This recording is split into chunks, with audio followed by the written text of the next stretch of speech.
कहानी की शुरुआत होती है घने जंगल के बीचों बीच एक बड़ी नदी से, जहां जेफ नाम का एक आदमी अपने कुछ साथियों के साथ इसी नदी में आगे की तरफ बढ़ रहा होता है। ये लोग सांपों को पकड़कर उसे शहर में बेचा करते थे, लेकिन आज ये लोग जिस जगह सांप पकड़ने जा रहे थे वो जगह बहुत ज्यादा खतरनाक थी। यहाँ बोट का कैप्टन भी जेफ से कहता है कि जिस जगह तुम लोग जा रहे हो वो जगह श्रापित है और जहरीले सांपों से भरी हुई है, और मैंने सुना है कि वहाँ क्रिम्सन नाम का एक बहुत ही बड़ा एनाकोंडा रहता है। जो भी उस जगह पर जाता है वो एनाकोंडा उसे मार देता है। लेकिन जेफ मुस्कुराते हुए बोट के कैप्टन से कहता है कि बस तुम मुझे वहाँ तक पहुँचा दो, वहाँ तुम्हें तुम्हारे पैसे मिल जाएंगे और तुम अपनी बोट को लेकर वापस आ जाना। जेफ सांपों को पकड़ने का एक एक्सपर्ट शिकारी था और आज जेफ खास उस क्रिम्सन एनाकोंडा को पकड़ने के लिए इस जंगल में आया था। कुछ देर बाद ये लोग उस जगह तक पहुंच जाते हैं और यहाँ बोट का कैप्टन जेफ से ज्यादा पैसे मांगने की डिमांड करता है, क्योंकि ये एक बहुत खतरनाक जगह थी और यहाँ तक किसी को पहुंचाना एक बहुत ही बड़ा रिस्की काम था। जेफ भी इनकार नहीं करता और वो जेब से पैसे निकालकर उसे दे देता है। लेकिन जैसे ही बोट का कैप्टन पैसे लेने के लिए दोनों हाथ आगे बढ़ाता है, तब जेफ जानबूझकर पैसे नीचे गिरा देता है, जिसे खुशी खुशी बोट का कैप्टन उठाने लगता है। पैसे उठाने के बाद जब वो मुस्कुराते हुए जेफ की तरफ देखता है, तब जेफ उसके गले में चाकू घोंपकर उसे मार देता है और बेरहमी से उसका गला काटकर नदी के पानी में उसका सिर फेंक देता है। ये सब कुछ नदी के किनारे खड़े जेफ के साथी भी देख रहे थे। जेफ को ऐसा करते देखकर वो दोनों बहुत ज्यादा डर जाते हैं। इसके बाद जेफ अपने दो साथियों के पास आता है और उनसे कहता है कि अगर तुम दोनों ने भी मुझे धोखा देने की कोशिश की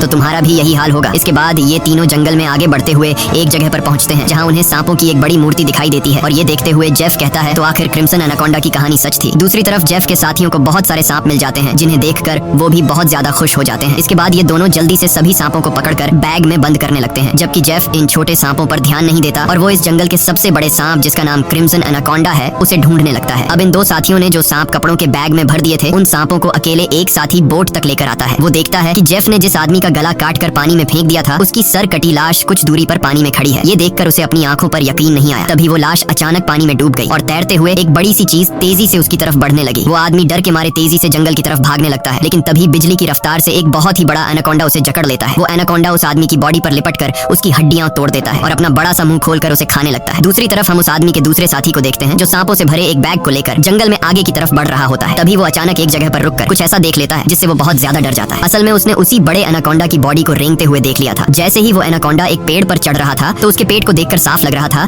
कि उसने किसी इंसान को जिंदा निगल लिया है। अब इससे पहले कि वो आदमी अपनी जान बचाकर भाग पाता, तभी वो एनाकोंडा उसके साथी की लाश को उगल देता है। इसके बाद वो सांप उस आदमी को भी पकड़ लेता है। वो सांप उस आदमी को जकड़कर जोर से दबाता है और पेड़ से लिपटकर उस आदमी को भी खाने लग जाता है। ये सब कुछ ही दूर से जेफ भी देख रहा होता है और ये देखकर जेफ अपने साथी को बचाने के बजाय खुश हो रहा था, क्योंकि जेफ भी यही चाहता था कि कोई उस सांप का चारा बन जाए और जब चारे को खाते समय सांप का ध्यान भटक जाए, तब जेफ सांप को बेहोश करके मार दे। इसके बाद जेफ अपना शॉटगन निकालकर सांप को बेहोश करने ही वाला था कि तभी अचानक जंगल के सभी जानवर और बर्ड्स शोर मचाने लगे, जिनकी आवाज सुनते हुए वो एनाकोंडा अपने शिकार को ऐसे ही छोड़कर चला जाता है। आखिर कुछ तो ऐसा था जिससे जंगल के सभी जानवर डर रहे थे। अब यहाँ सीन कट होता है और हमें एक सर्कस शो दिखाया जाता है। ये सर्कस अब बंद होने के कगार पर था। कोई भी इस सर्कस को देखने का इंटरेस्ट नहीं रखता था। यहाँ सर्कस के मालिक के पास बिली यांग नाम का एक लड़का आता है, जो सर्कस के मालिक को पैसों से भरा हुआ एक सूटकेस देकर सर्कस में काम करने वाले सभी लोगों को खरीद लेता है, क्योंकि उसने थाईलैंड जाकर एक नया सर्कस खोलने का प्लान बनाया हुआ था। सर्कस के लोग बिली यांग के पास इतने सारे पैसे देखकर परेशान हो जाते हैं, क्योंकि आज से कुछ साल पहले बिली यांग बहुत गरीब हुआ करता था। वो भी इन लोगों के साथ मिलकर सर्कस में काम किया करता था, लेकिन पता नहीं कि बिली यांग अब कौन सा ऐसा काम करने लगा जिससे वो रातों रात इतना अमीर हो गए। अगली सुबह बिली यांग बोट के जरिए सभी लोगों को थाईलैंड ले जाने का प्लान बनाता है। अब क्योंकि बिली यांग ने इन सभी लोगों को खरीद लिया था, इसलिए ये सभी उसकी बात मानकर